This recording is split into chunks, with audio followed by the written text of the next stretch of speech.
अस्सलाम वालेकुम my YouTube family. कैसे हैं आप सब लोग? उम्मीद है खैर खैरियत से होंगे, ठीक ठाक होंगे, मस्त होंगे, मज़े में होंगे। तो जनाब अब मौसम भी कितना मस्त मस्त हो रहा था, तो हम लोगों ने सोचा क्यों ना आउटिंग के लिए जाया जाए, क्योंकि गर्मी पिछले दिनों इतनी थी कि बाहर निकल ही नहीं सके। तो इतने मज़े मज़े के देखें, काले काले बादल आए हुए हैं। मौसम अच्छा हो तो इस्लामाबाद की ब्यूटी में और इजाफा हो जाता है, क्योंकि वहाँ पर ग्रीनरी ज़्यादा है, तो मौसम भी बड़ा अच्छा हो जाता है और सड़कें भी बड़ी अच्छी लगती हैं इस्लामाबाद की, खुली खुली सी। तो हमने सोचा कि क्यों ना सेंटोरस का एक चक्कर लगाएं। तकरीबन 7 साल के 8 साल हो गए हैं, 8 साल बाद तकरीबन मैं जा रही हूँ सेंटोरस। आज तो बड़ी एक्साइटमेंट थी और बच्चे फ़र्स्ट टाइम जा रहे हैं। तो जनाब ईद की शॉपिंग भी हो जाएगी और घूमना फिरना भी हो जाएगा, इसीलिए हम लोगों ने प्रेफर किया कि हम सेंटोरस चले जाएं। वहाँ पे हम लोगों ने मुख्तलिफ़ शॉप्स को विज़िट किया, जैसे कि आप देख रहे हैं। वहाँ से कुछ थोड़ी थोड़ी सी शॉपिंग भी की, लेकिन घूमना फिरना ज़्यादा हुआ। तो अब घूमना फिरना और खाना पीना ना हो, ये तो हो ही नहीं सकता। खाने पीने के बगैर तो हमारी शॉपिंग भी अधूरी है।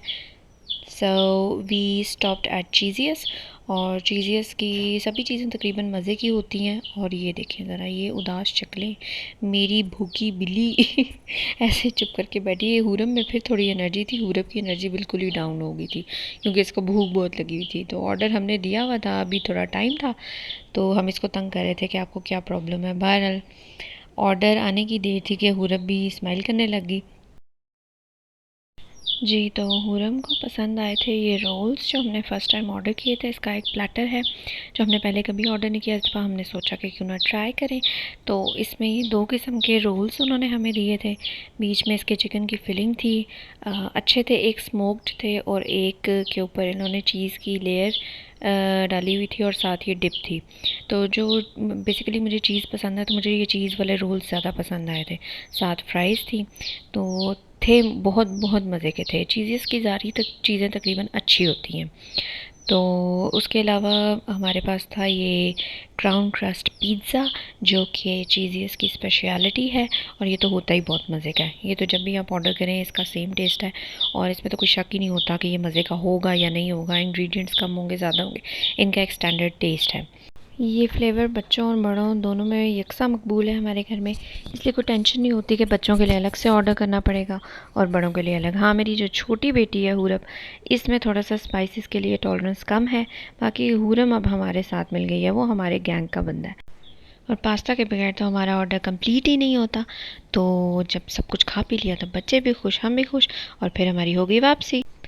वापस आके नेक्स्ट डे हमारा फिर प्लान था शॉपिंग का।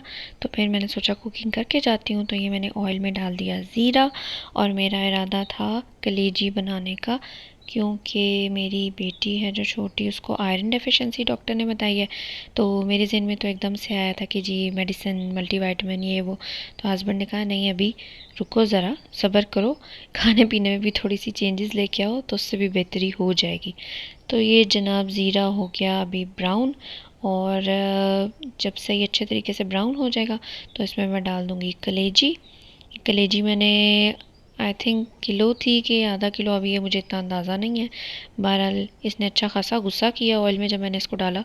बहरहाल मैंने इसमें कोई मसाले कुछ भी नहीं डाला, क्योंकि नमक डालने से ये और सख्त हो जाती है, ये फिर गलती नहीं है जो कलेजी है। तो बस इसका थोड़ा सा कलर चेंज होने तक मैं इसको भूनूंगी। अब ये देखें इसका कलर चेंज हो गया है। तो क्योंकि मैं बच्चों के लिए बनाई थी, पहले मैंने सोचा स्पाइसेस नहीं डालती, लेकिन फिर मैंने सोचा कि बिल्कुल ही फीकी फीकी भी अच्छी नहीं लगेगी, तो मैंने इसमें थोड़ी सी सब्ज़ मिर्च डाल दी, ताकि बच्चों के पास किसी किस्म का कोई बहाना ना रहे कि मिर्चें हैं हमने नहीं खाना।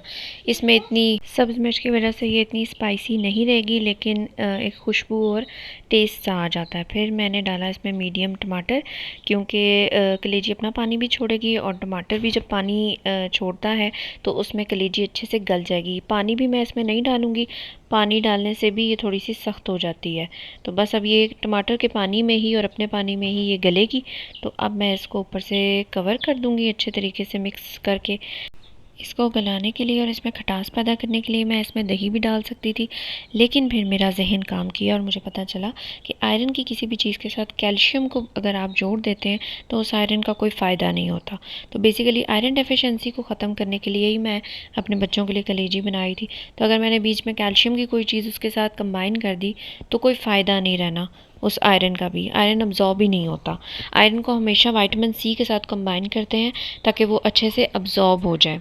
बेशक मेडिसिन हो या फिर गोश्त वगैरह की कोई चीज़ हो, मटन हो, बीफ हो, तो उसमें भी ना आप कोशिश किया करें कि आयरन लेने से 2 घंटे पहले और 2 घंटे बाद कैल्शियम की कोई भी चीज़ ना लें ताकि वो अच्छे से अब्ज़ॉर्ब हो जाए। तो जनाब ये देखें, ये अब अच्छे से कलेजी भून चुकी है। अब जब ये डन हो गई है तो अब मैं इसमें नमक डालूँगी। पहले मैं इसको चेक कर लूँगी कि ये अच्छे तरीके से सॉफ़्ट हुई है कि नहीं, च्यूएबल है या नहीं। उसके बाद फिर मैं इसमें नमक डाल दूँगी, वो भी आप हस्बे ज़ायक़ा डालेंगे। एंड पे मैं इसलिए डाल रही हूँ, जो मैंने आपको पहले भी बताया था कि उसकी वजह से कलेजी सख्त हो जाती है, फिर वो गलती नहीं है जी। अब एंड पे नमक डाल के इसके ऊपर आप धनिया डालें, पुदीना डालें, आप जो मर्ज़ी सब्ज़ा डालना चाहें, क्योंकि मुझे ग्रीनरी एक्चुअली पसंद नहीं है चीज़ों में, तो मैं बस इसी तरह से, मेरे बच्चों को भी नहीं पसंद, तो बच्चों को आप गरम गरम सर्व कर दें। और रोटी के साथ खाना ज़रूरी नहीं है, वैसे ही अगर वो खाएँगे तो ज़्यादा फ़ायदेमंद है। कैसी बनी हुरम? टेस्टी है। और आप बताओ हुरम? अच्छा, ये मेरा सबसे पिकी ईटर है। अगर इसको पसंद आ गई है तो ऑब्वियसली मज़े की ही होगी, है ना भाई? फीकी नहीं है, इसमें नमक मैंने कम डाला है। नमक भी ज़्यादा अच्छा तो नहीं होता ना।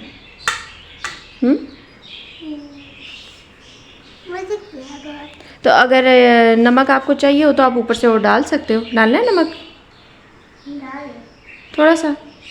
चलो ठीक है, ओके जी। तो खाने के बाद फिर हम लोग निकले थे शॉपिंग के लिए, और ये बच्चों की भागदौड़ से आपको अंदाज़ा तो हो ही रहा होगा कि इनकी शॉपिंग हो गई है।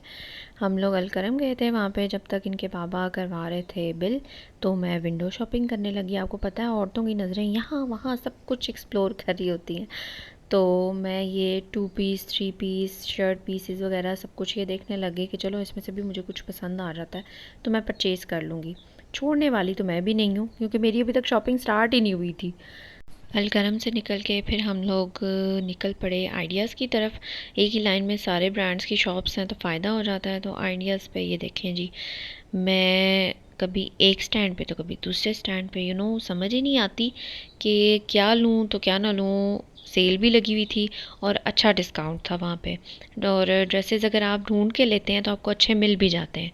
तो बड़े अच्छे डिस्काउंट पे, बड़ी अच्छी प्राइसेस पे मुझे यहाँ से 2 ड्रेसेस मिल गए। मैंने 2 ड्रेसेस लिए थे, क्योंकि गुल अहमद जो है इसका कपड़ा अच्छा भी बहुत होता है, और इसकी जब भी समर सेल आती है तो मैं यहाँ से शॉपिंग ज़रूर करती हूँ, अपने बच्चों के लिए भी और अपने लिए भी, क्योंकि इसका स्टाफ बहुत अच्छा होता है लॉन का। और अच्छी प्राइस पे आपको स्टिच कपड़े मिल जाएं तो इससे अच्छी और क्या बात हो सकती है। अनस्टिच कपड़ों का ये रोला है कि टेलर्स के पीछे भागो, लेसें लो, बटन लो, ये लो वो लो, उसमें आपको बहुत टाइम ज़ाया जाता है। So I opt for stitch dresses and then we move towards paperland, ताकि हम लोग बच्चों की शॉपिंग कर सकें। और बच्चों का एक एक ड्रेस हुआ था, तो ईद के लिए मैं इनके 2-2 तो कम से कम लेती ही हूँ ड्रेस, क्योंकि 2 दिन 3 दिन तो होते ही हैं ईद के। तो पेपरलैंड पे भी 50% अप टू 50% ऑफ था। और अप टू का मतलब तो आपको पता है कि जो चीज़ देखने का दिल ना करे वो 50% ऑफ होती है, और जो चीज़ सही होती है वो 10 to 20% ऑफ। उसके बाद फिर मेरे जूते लेने थे, तो we move towards ECS। ECS की जूतियाँ बहुत कंफर्टेबल होती हैं, मैंने ट्राई करके देखा है। एक तो इनके पास वैरायटी बहुत है, फ्लैट्स में इनके पास इतनी वैरायटी है कि जिसकी कोई हद नहीं। अब हील्स तो हम पहन नहीं सकते, हमारी जो एज है, तो मैं फ़्लैट्स को प्रेफर करती हूँ। तो फ्लैट्स के अलावा जूता खूबसूरत और अच्छा होने के अलावा मेरे लिए जूते का सॉफ़्ट होना बहुत ज़रूरी है, क्योंकि यहाँ मैं जूता पाँव में पहनती हूँ और अगर वो कंफर्टेबल नहीं है तो टी सीधा मेरे दिमाग में उठती है, तो मतलब उसका डायरेक्ट रिलेशन मेरे दिमाग के साथ है। तो मैं प्रेफर करती हूँ कि जूता सॉफ्ट होना चाहिए। मेडिकेटेड सोल्स भी मुझे बहुत पसंद हैं, जो मैं लेती भी हूँ। हालांकि वो ज़्यादातर लोग कहते हैं कि वो शुगर वालों के लिए होते हैं, लेकिन उसमें पाँव बहुत कंफर्टेबल रहता है। बहरहाल यहाँ पे ये देखें फ्लैट्स के कितने कितने कितने डिज़ाइंस आपको मिल जाएंगे, बहुत वैरायटी है यहाँ पे। और ये हुरम की वीडियोग्राफ़ी, मेरी बेटी पैदाइशी वीडियोग्राफ़र है। वो मेरे साथ बेचारी, मेरी टीम है, हुरम इज़ माई टीम, हुरम मेरे साथ साथ हर जगह होती है। यहाँ पे अब मैं जूता पसंद कर रही थी, कभी कौन सा जूता कभी कौन सा जूता पहन पहन के, और हस्बैंड मेरे साथ बिल्कुल बराबर कमेंट करने लगे हुए थे कि ये जूता नहीं सही, ये जूता नहीं सही, आप ये डिज़ाइन पक्का पहनती हो, वो पहनती हो, अब थोड़ा सा स्टाइल चेंज करो। बहरहाल जूतों की डिज़ाइनिंग अलग अलग हो जाती है, लेकिन सॉफ्ट होना और कंफर्टेबल होना बहुत ज़रूरी है। तो बहुत सारे जूते ट्राई करने के बाद, बहुत सारे डिज़ाइंस ट्राई करने के बाद आखिर मैंने सोचा कि मेरे ख़्याल में खुस्सा ही मेरे लिए बेहतर रहेगा। और खुस्सा लिटरली बहुत कंफर्टेबल था। वैसे मैंने इतने कंफर्टेबल खुस्से नहीं देखे, वो पाँव में आगे पीछे से लग भी रहे होते हैं और ज़ख्मी कर देते हैं पाँव, लेकिन ये खुस्सा इतना कंफर्टेबल था कि मैंने पाँव में पहना। लाइट वेट भी बहुत था और पाँव में पहना हुआ बिल्कुल फ़ील ही नहीं हो रहा। और इसके अंदर जो लाइनिंग है वो इन लोगों ने वेलवेट की दी हुई है, जिसकी वजह से पाँव बहुत कंफर्टेबल रहता है। समझ तो आप गए ही होंगे कि खुस्सा मुझे पहली नज़र में ही पसंद आ गया था, लेकिन फिर भी मैंने कहा नहीं, मैं और भी बहुत सारे जूते ट्राई करूँगी, उसके बाद फिर मैं डिसाइड करूँगी।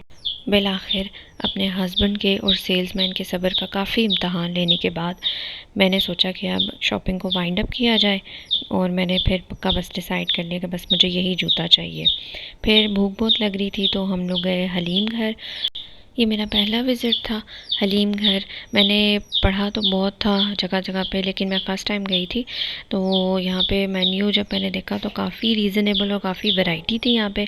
हलीम की है, आप देख लें कितनी वैरायटी है। स्मोक हलीम, मुगलाई हलीम, शाही हलीम, ये वो सब बहुत और रीज़नेबल है बहुत ज़्यादा। आप इनकी प्राइसेस देखें कितनी रीज़नेबल है। पहले तो मैंने सोचा था कि निहारी भी ट्राई करेंगे, लेकिन जब मैंने हलीम की इतनी सारी इकसाम देखी तो मैंने कहा नहीं जी, आज तो हलीम ही चलेगा।